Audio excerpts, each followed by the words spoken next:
So, good morning, everyone. I hope you can hear and see me all right. It's lovely to be with you again on our third morning together. And we're going to talk about dukkha once more, but we're going to talk about what it means to be ennobled in the process of meeting dukkha. And there can be quite a lot of misunderstanding around that, so we'll look at that as well. But first of all, warm welcome to you.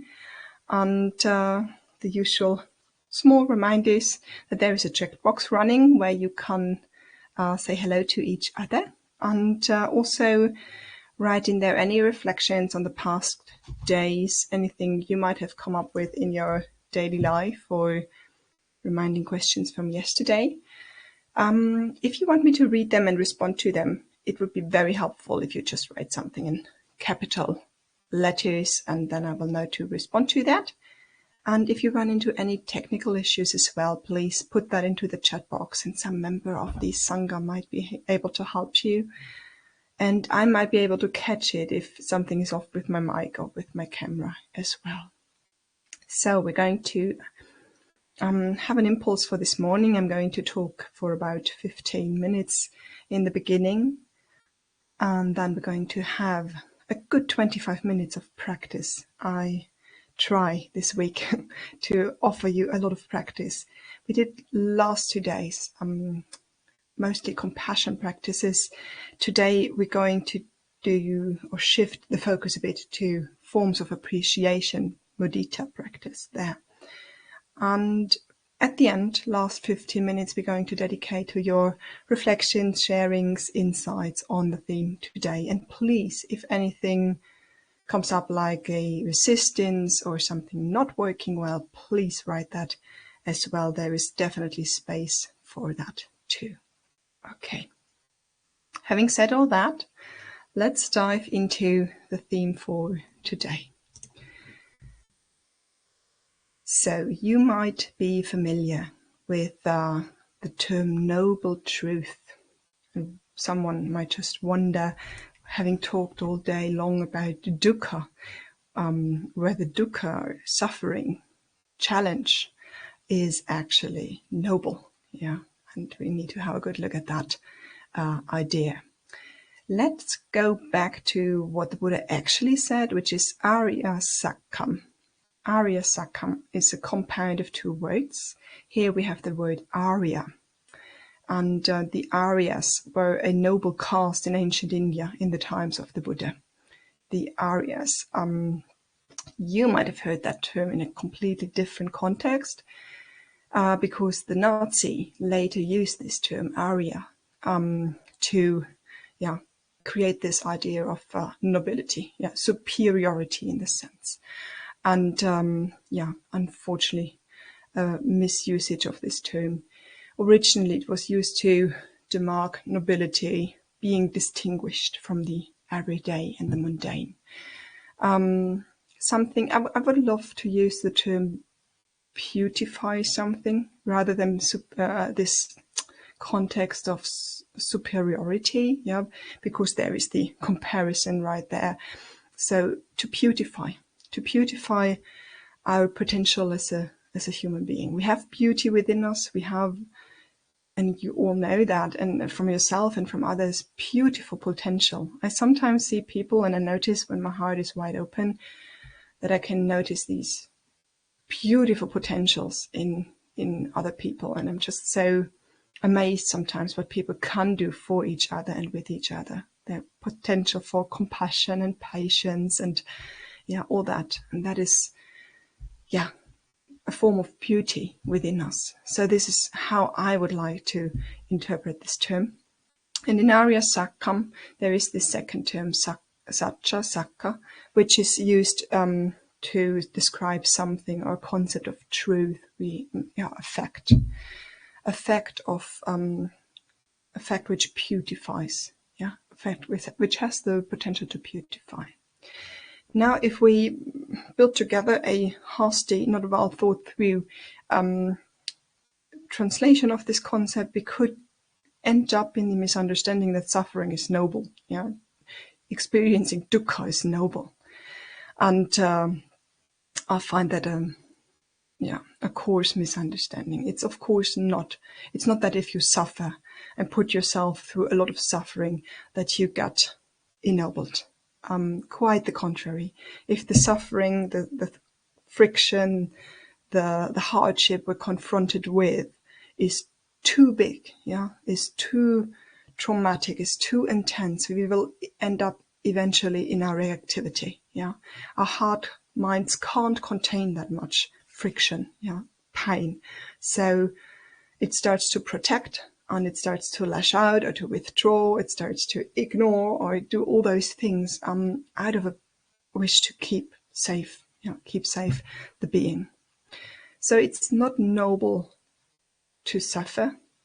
And the Buddha did not encourage us to suffer and endure silently.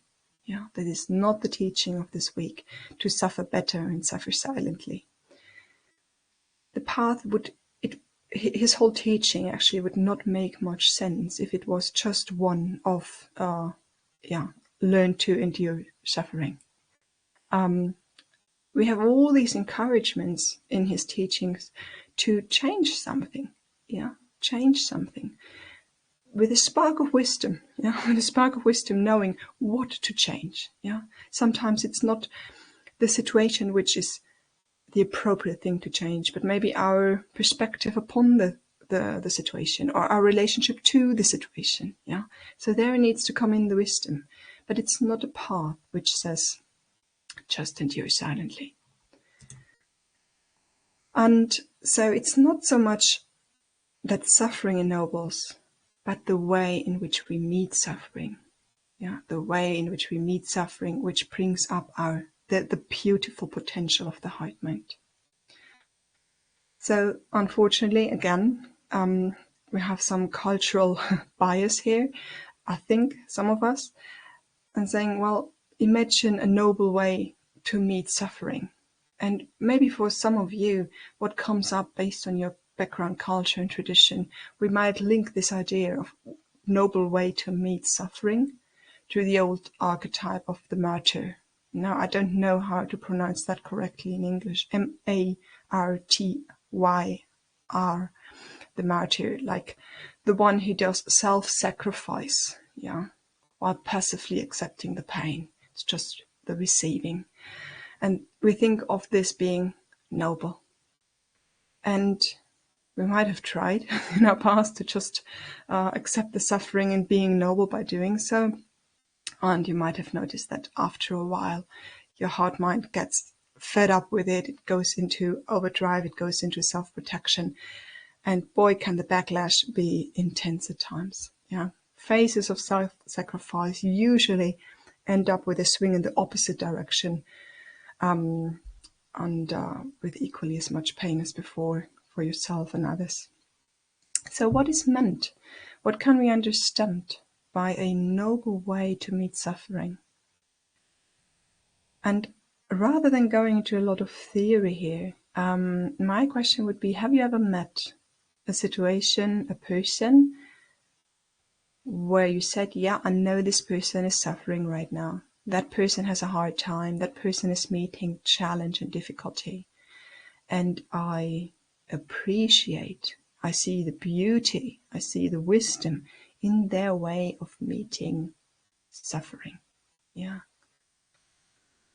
Maybe it would be an excellent practice to reflect upon that. What does that mean? To bring a form of beauty, a form of grace, a form of nobility to the way we meet suffering. What I think it isn't is to ignore it or to endure it. I know a lot of people who try to be noble that way. I'm just saying, going to someone saying, oh, that must have been hard. And they say, oh, no, I'm doing just fine. And they just like cover over it. And we spoke yesterday about shared shame and about shared hardship. And it's almost this denial of, that hurt, which kind of blocks any potential for sharing. And I find that a pity. There would have been a connection to say, it's hard, but I try to handle it this and that way. Where I can't find nobility either is in all those attempts to stop and to control, and we get frantic and we get obsessive around that suffering and saying, I see someone suffer and I see someone maybe creating more suffering around that. Yeah, in all their drivenness, in a drivenness to stop suffering. So what is nobility? Yeah, what is beauty in face of suffering? What do we feel inspired by, maybe? And for me, the words which came up were dignity, yeah, a certain form of grace, a certain form of calm, or rather than calm, I would say, because calm is not always possible, a potential for less reactivity, yeah, and a form of wisdom. And I'll come to what is wise in a moment.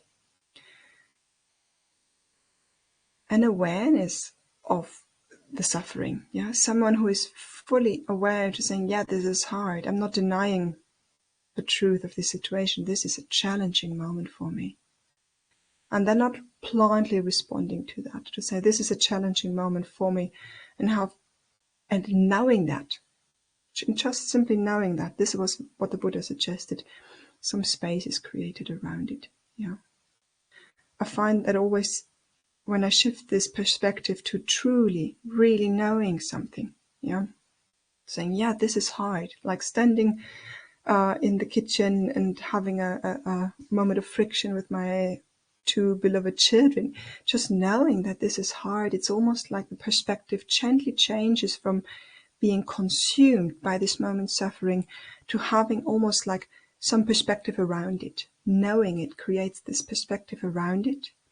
And in creating this perspective around it, there is a way to look at it, which can then be filled with a quality of compassion, a quality of soothing, calming, gentleness, warmth, whatever it is, as if looking at it has the potential which the eyes have, to have a soft, kind gaze at that, saying, oh dear one, ouch, this is hard at the moment, yeah.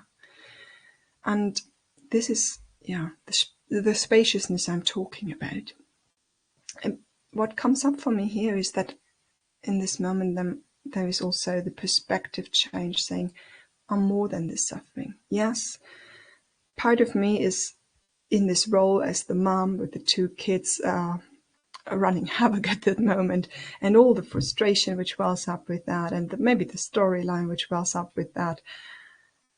And if I'm able to stop and pause and really look at that suffering, I can also remind myself, and I'm more than that. I'm infinitely more than that. Yeah, I'm also in probably on the weekend when they're with their dads, not the mom. Yeah, in half an hour when everything calmed down, the role of the mother will be much less present than it is at the moment. So, yeah, there is some nobility in having this broadening perspective. So I find this nobility to be the usually wobbly walk along the middle way. Yeah, we had it beautiful pointed out in a retreat lately that the middle way usually is between two extremes. Yeah, and our middle way this week might be between the attempt to control or ignore suffering, yeah, to push against it or push it away, on this passive endurance, yeah, to say, okay, I give up. I give up. I just silently endure whatever life throws at me. Something in between will be the middle way. And usually our mind wants to pinpoint down the middle way, give me some nail and let me pinpoint it down. And that usually does not happen in life. I find it much more likely that I will meander up and down that middle line, and find that, yeah, with the time of practice, quite normal. Sometimes a tendency to control or ignore it a bit more, sometimes a bit more towards the passive endurance, yeah. And that is how our middle ways move through life. So, and this is how nobility evolves, like balancing these tendencies out.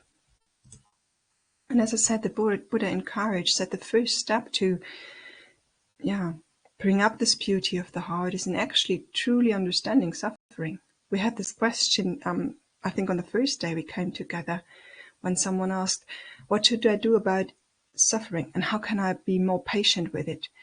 And the question which came immediately back, sorry for that, that is part of a Dharma teacher attitude usually, is to say, have you been with it? Yeah, have you been with it? Like, is this non-patience? Is this, what shall I do with it?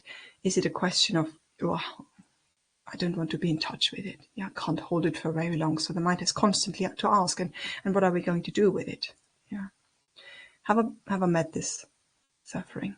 And it's usually we shy away from the contact. The Buddha said the point here is to know and to see dukkha, not as a mistake, not as a fault, but as something of the lived, felt experience. Here in the body, somewhere in the somatic resonance, I feel the ouch. And that is, I find, a huge aspect of nobility, grace, beauty of the heart already, because that can be really challenging at sometimes. And what then can follow, and I believe only if there has been some true knowing and seeing, is a wise response. Yeah, a response out of wisdom. As we will see tomorrow, there is always a reaction and a response to dukkha. Yeah, it's painful.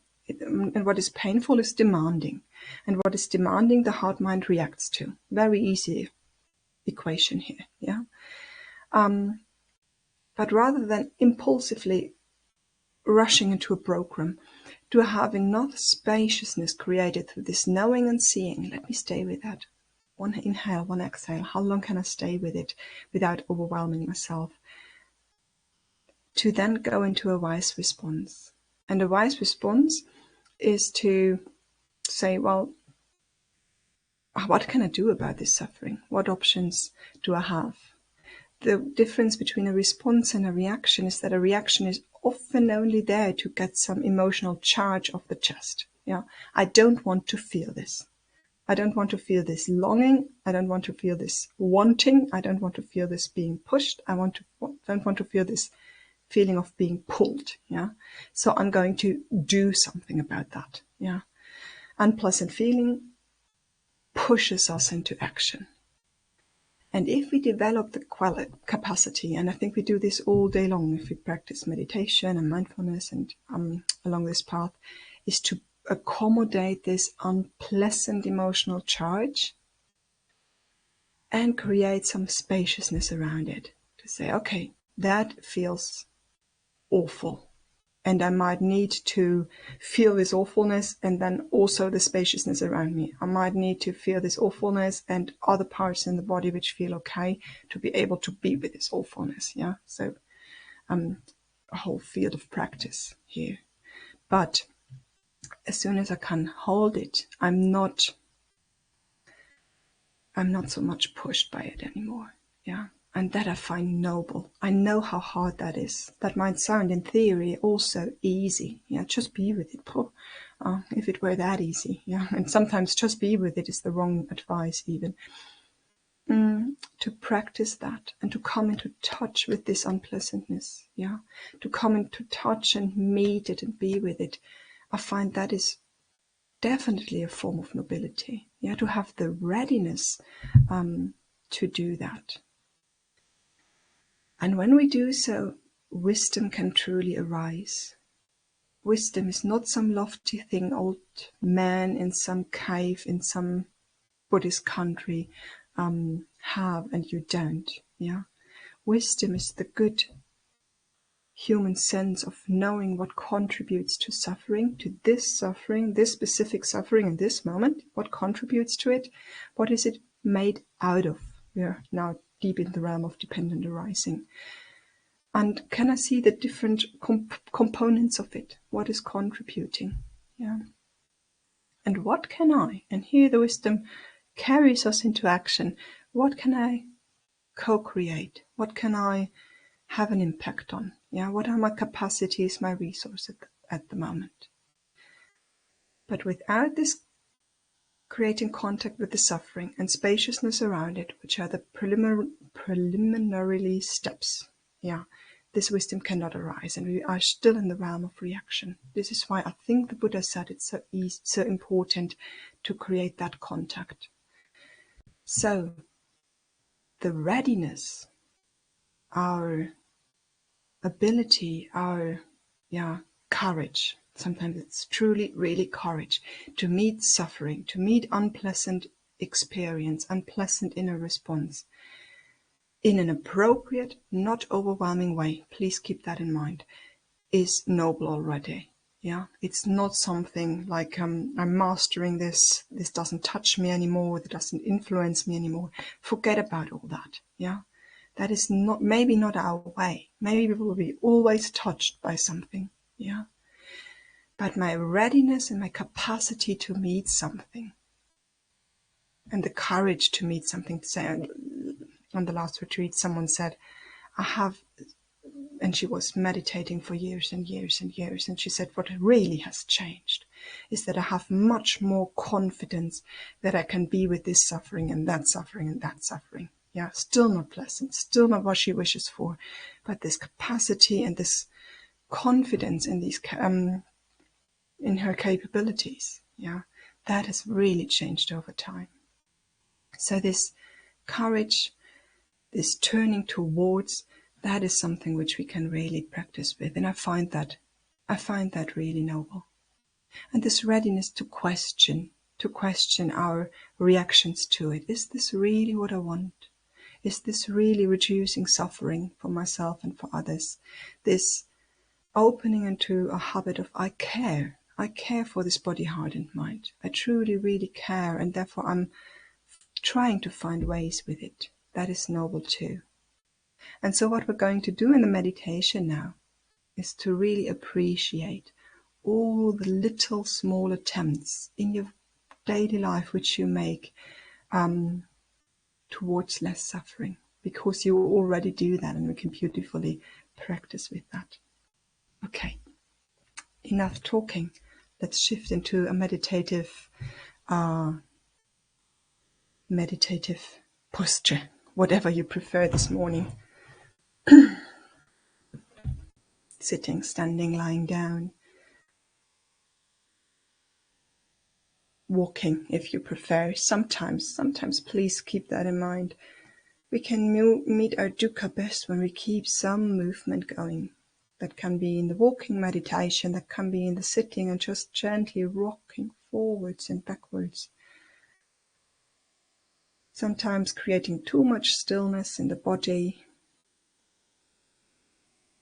is creating too loud a radio of suffering. So find what is helpful for you. Well, let's start all with that. Just maybe some gentle rocking backwards and forwards, side to side. If you want to, shake out hands and shoulders and just move this body a bit.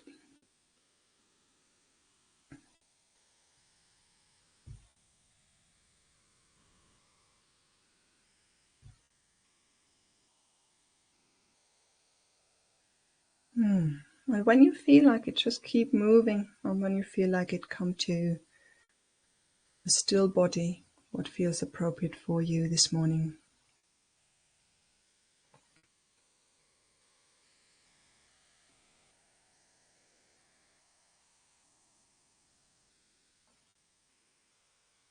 We have no rush in meditation.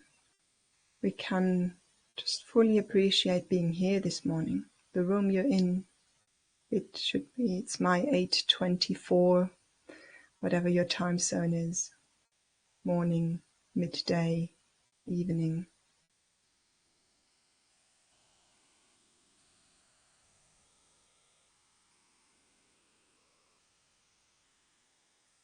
Some awareness of the room you're in.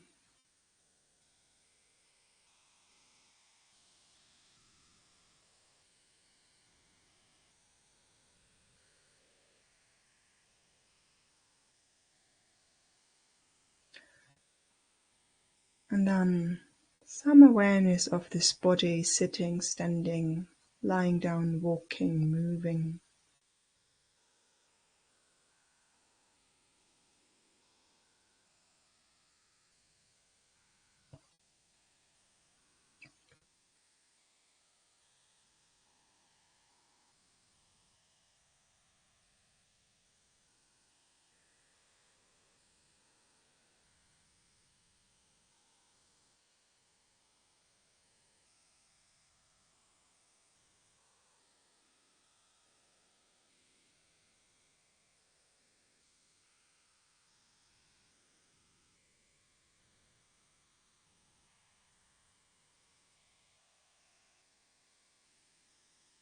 if you'd like to feel out the contact points with the earth, the floor, the cushion, or connection points to the earth element. If the heart mind is very active this morning, has a lot of discursive thinking, it can be helpful to gently play with your weight, shifting the weight, pressing the balls of the feet into the floor to create a bit of a stronger impulse.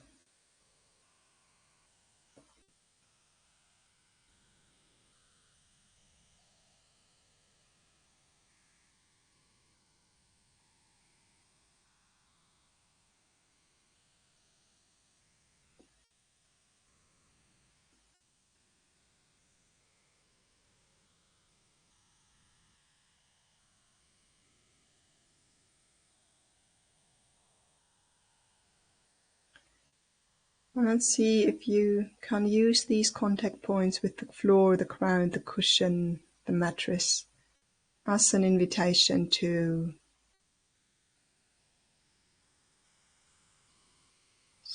let go of some weight, some tension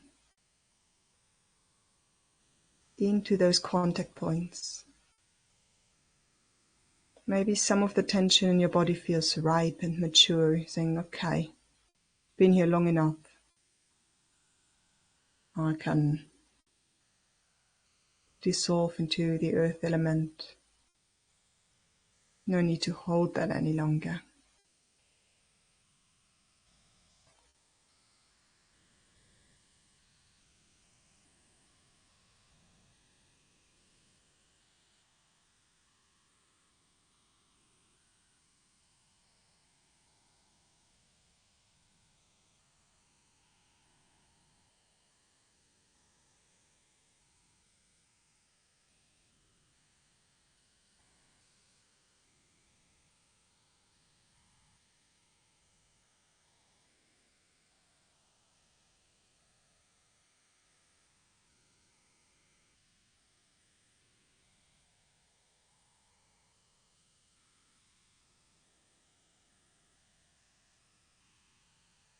Invite to soften whatever is ready to soften.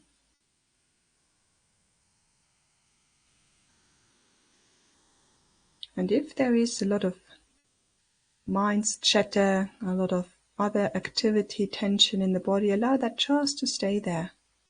And maybe on the periphery of your awareness,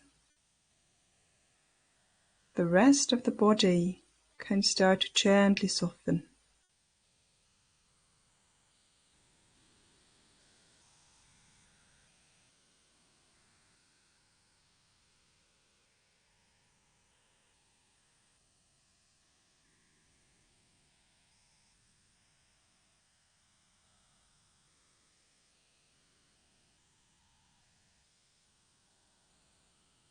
So that we're not overly impressed by those areas which are not softening, which are tense, which are demanding, which are loud this morning, saying, yeah, you're there, right here in the middle of attention. And at the borders of your awareness, the rest of the body, you notice it starts to soften anyway.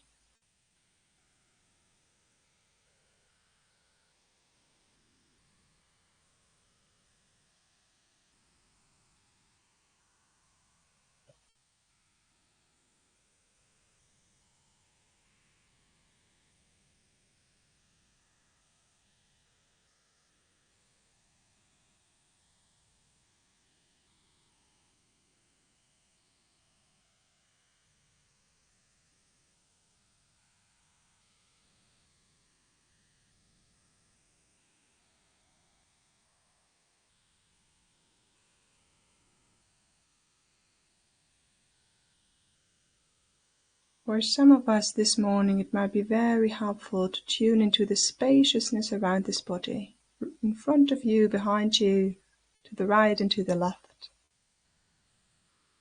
There should be at least a couple of centimeters of safe space.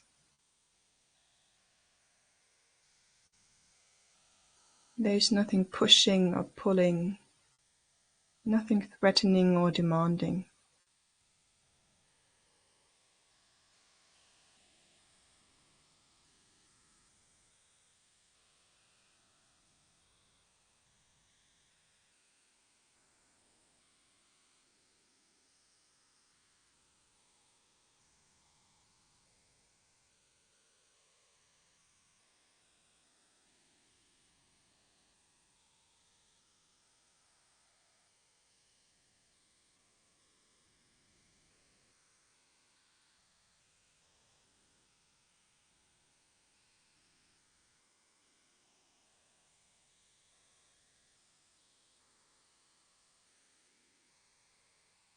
It might help to notice the tide, the active places within the body, and then be aware of the spaciousness around that.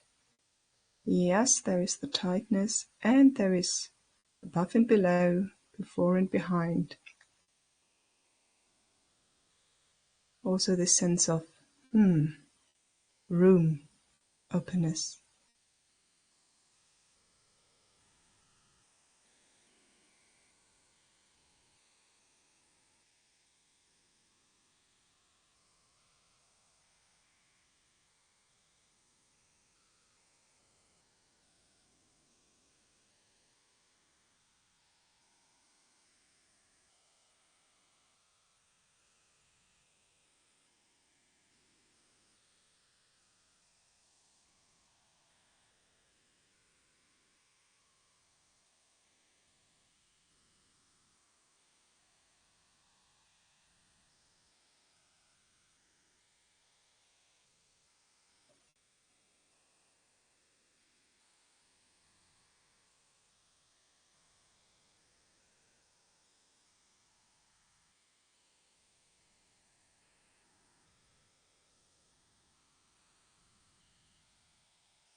And if it feels too much to be in touch with any somatic sense this morning, body just not being your door to practice this morning, can you listen? Listen to the sounds coming and going. Or maybe just allowing yourself to just sit or stand or lie here. Maybe the heart mind really enjoys not having a task and agenda for once.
So be in contact with the earth element, the space element, or just giving permission to just simply be present. Just be. Is a wonderful backdrop to whenever any meditation practice gets too intense, feels a little overwhelming. Give yourself always permission to come back here. We're going to see whether we can find some nobility, some beauty in our heart minds. But if there is a lot of critique and resistance coming up, be rest assured you can just come back to this practice. So let's just remember the beginning of this day. What was it you took care of? Stood up this morning, took care of the body. Maybe prepared a meal for this body or for the bodies of others.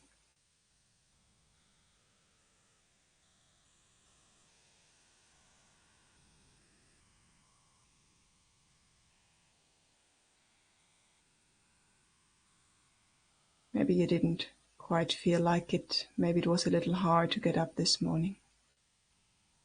There we have dukkha, the dukkha of the early morning hours. Saying, well, here we go again. Can you notice how wisdom, caring for yourself and family worked here? And is there a little appreciation for simply taking care of this body, this heart, this mind this morning, in whatever way you did?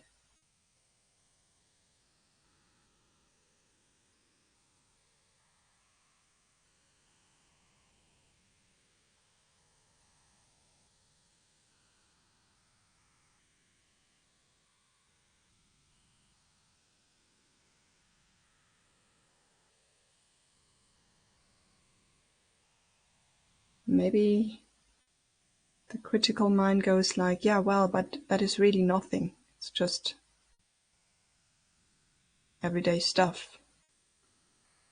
Or it goes like, yeah, but the results weren't perfect. The coffee wasn't warm.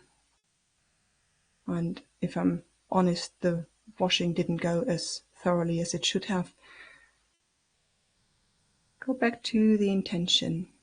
There was this little amount of effort you put into this morning, little or large. Can you appreciate that? Or at least see it. Yeah, there was some effort.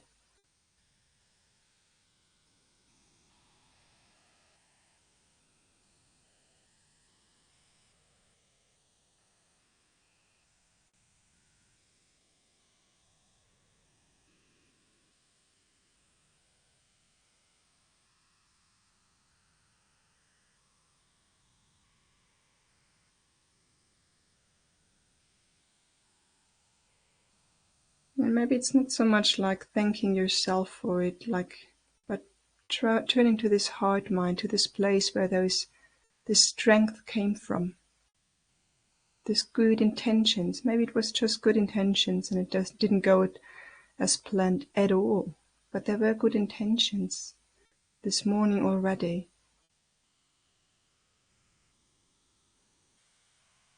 Turning to those good intentions saying, oh, that is beautiful. Just having these good intentions is beautiful.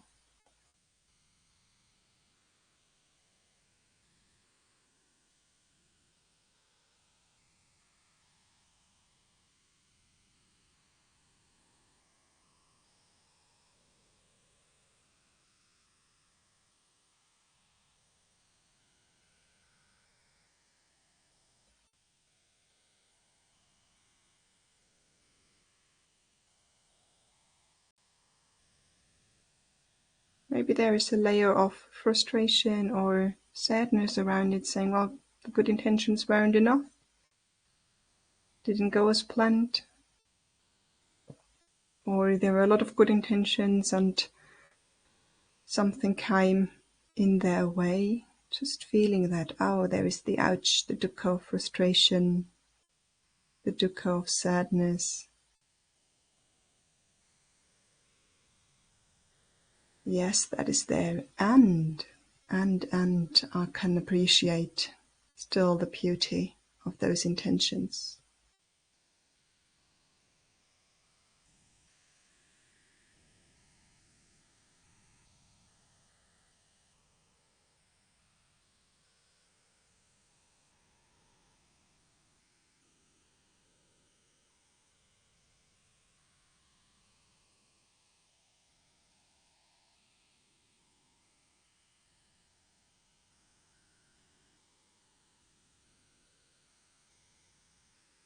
Having looked at that for a moment or two, let go of it. Let go of it thoroughly. Even if it's still feels like unfinished business, just let go of it. And come back to just feeling body, maybe softening a bit the way of sitting, standing, lying. Maybe a deep inhale and exhale. It's okay. That was good enough.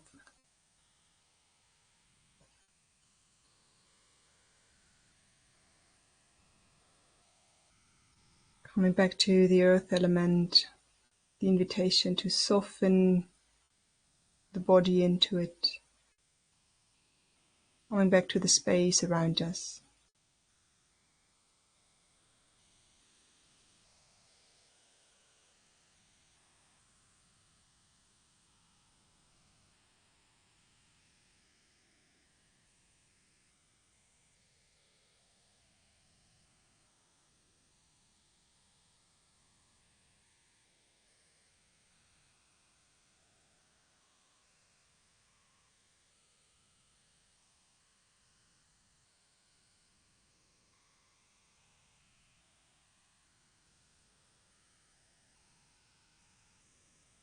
You can stay here and soothe and soften a bit more.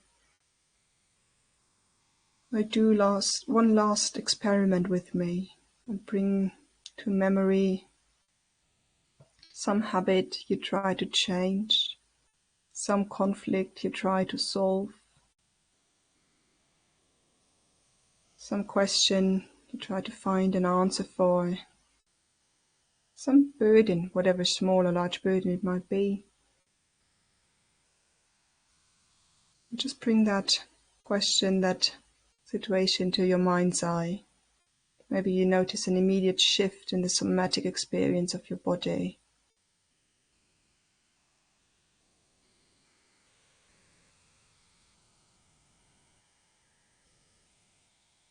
And can you just feel into these good intentions, saying, oh, something within the heart mind wants to find a solution. It's truly, really interested in solving this puzzle.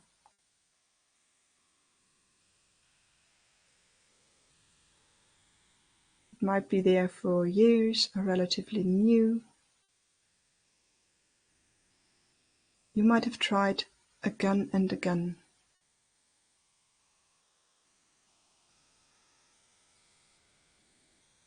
Can you almost feel out that place from within where this wish, this hope, this intention to create less suffering comes from? Saying that is beautiful.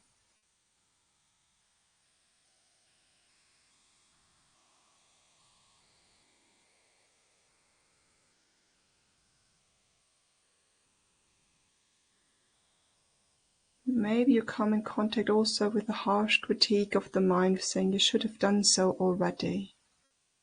You have created already a lot of harm. Not even to fight that, to say, maybe we don't need to solve the problem right now. We're interested in being in contact with the beauty of good intention.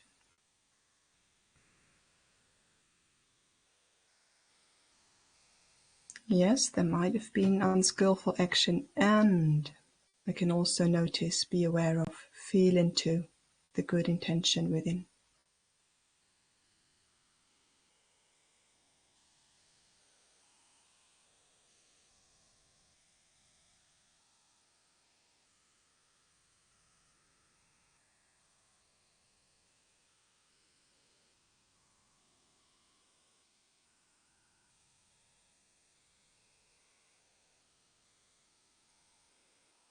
Allowing that to be enough for this morning, letting go of that question, still unsolved business, still unfinished process, and having this capacity to lean back from it, saying, not now, thank you, that was enough.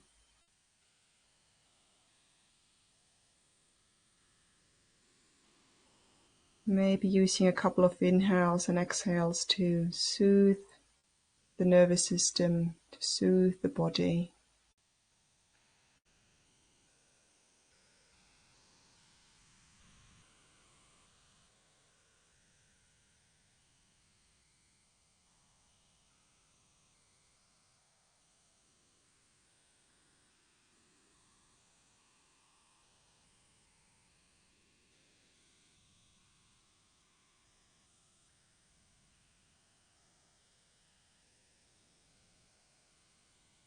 And then I'd like you to gently stretch out and move, to yawn and sigh, and to enjoy that movement the best you can. If this practice was intense, please, when you feel ready to open up your eyes, take a good look around and look at a couple of things in the space around you. Small, everyday objects you've seen a billion times. Just pay them some attention. Get a good feeling for where you are. Maybe gently rubbing and touching the body, touching the chair, touching the mattress, bringing yourself fully back. Okay. That can be a quite intense practice, so I hope you're all doing well, and if not so, please be in contact in the chat box and let me know how you're doing. I find that very important because if we wait for results in terms of worthiness or being in touch with inner nobility, we might get a bad surprise. Results are pretty unpredictable, and there is no perfection in this world, so the harsh critical mind will always find something to be negative about. But just being in touch, I feel, and learning to be in touch with these good intentions can be such a resource for being in touch with inner beauty and to appreciate that potential. I find that very important. So that opens up the space for your questions, your insights, your resistances, your ideas, your sharings. Please feel free to come to the chat box and share with us. And David already wrote something, which I'm going to respond to now. How do we help someone who's going through suffering in silence, putting on a brave face and not willing to share their pain? Yes. My son's wife has left him looking after teenage children. He's got a great responsibility at his work and seemingly coping well and doing his best with looking after his children. No, he must be suffering and need support, but it seems he wants to protect me from his dukkha by telling me he's all fine. Yes. Thank you, David, for sharing that with us. I think we need to pay a whole lot of respect in how other people cope with their suffering. Yeah. We all, as we just practiced with, we all do the best we can, and we assume the way we're handling our suffering is the best way at the moment. So for him, just an assumption, not knowing him, all he might know is to say, well, I'm not allowing this overwhelm of the roles and the tasks and the loss to touch me so much, because I have to be there for others, for the children and for the work.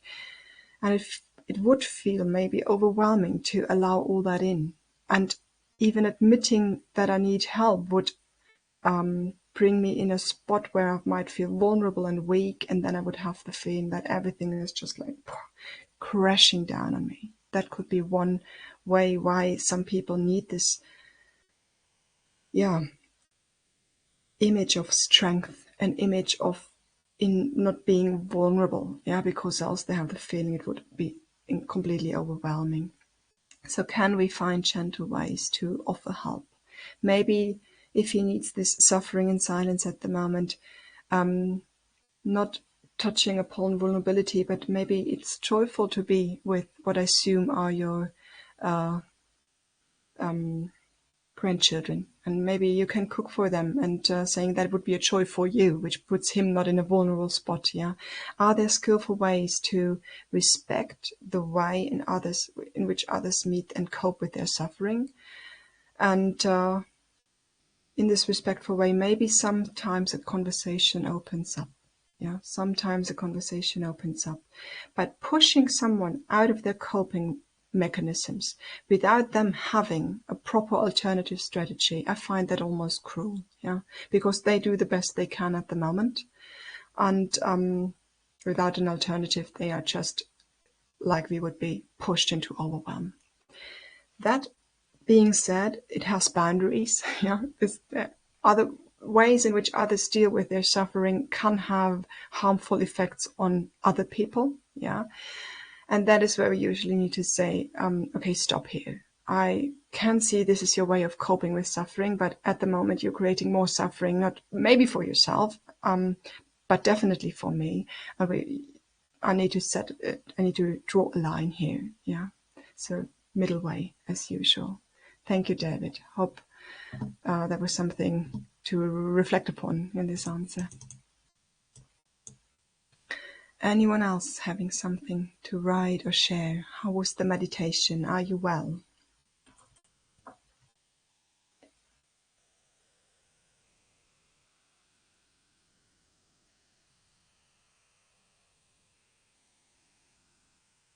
Patricia is writing, a beautifully ennobling aspect of acknowledging what's happening, especially when intense.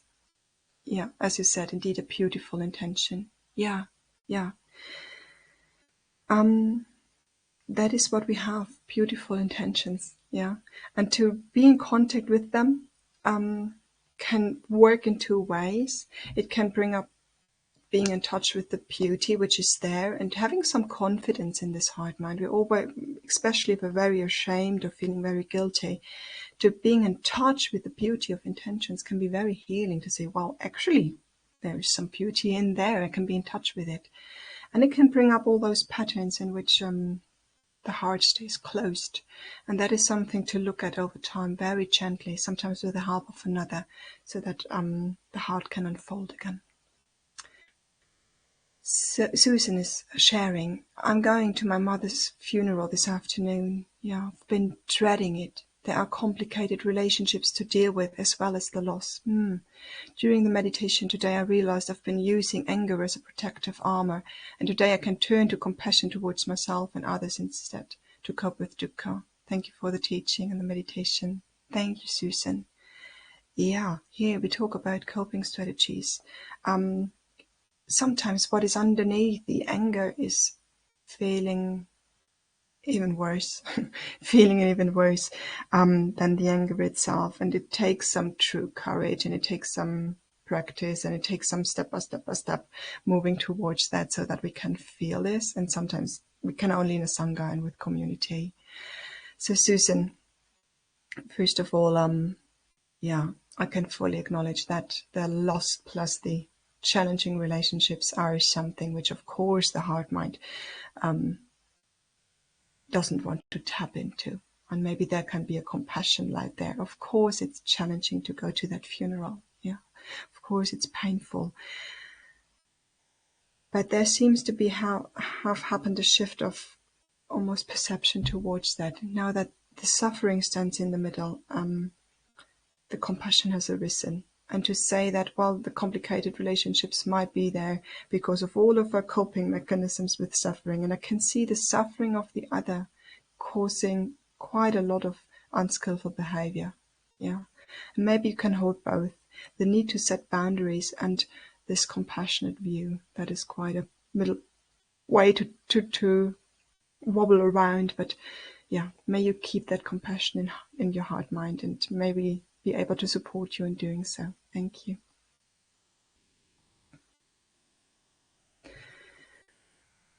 Someone's sharing, I agree that acknowledging our efforts to meeting suffering can be affirming practice, even when we can't quite embrace it fully. This was very helpful. Oh, thank you. Good to know that. Yeah, good to know that. We can almost like have this image of, well, there is this good intention, and what can I then do to bring it to the world? Yeah, this is where it often gets challenging, because you might have noticed conflicting situations in your life with other people, or challenging situations where the good intention is there, plenty of it. Yeah. And the circumstances are challenging, really challenging. As soon as you come into contact with that person and he or she or they open their mouth, yeah, whew, it seems to have gone up in smoke. So can I notice the moment where the good intention meets, let's say, the world, and what causes and conditions then make it really challenging? Yeah, that would be my next step, to say, not I have the plan that good intention needs to lead to the result, but what happens to my good intention the very moment I bring it into the world. And then I can understand something rather than being frustrated that it didn't end up the way it should have. Yeah. So this contact point to me is very interesting, to say, okay, how can I accompany that, and what can I understand about this path? Thank you.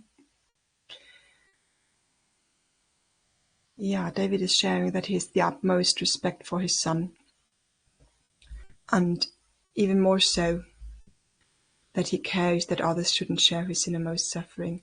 You know, David, what comes to my mind is that that is something maybe worth sharing with him, that you really appreciate his efforts, like we appreciated our good intentions this morning, to say, wow, that is something beautiful. Yeah, that you care so much that you do not want to burden anyone. But just rest assured, dear son, that I could take a bit more weight if it would ever be necessary, and then leave it out into the open. Maybe that is a way to communicate appreciation.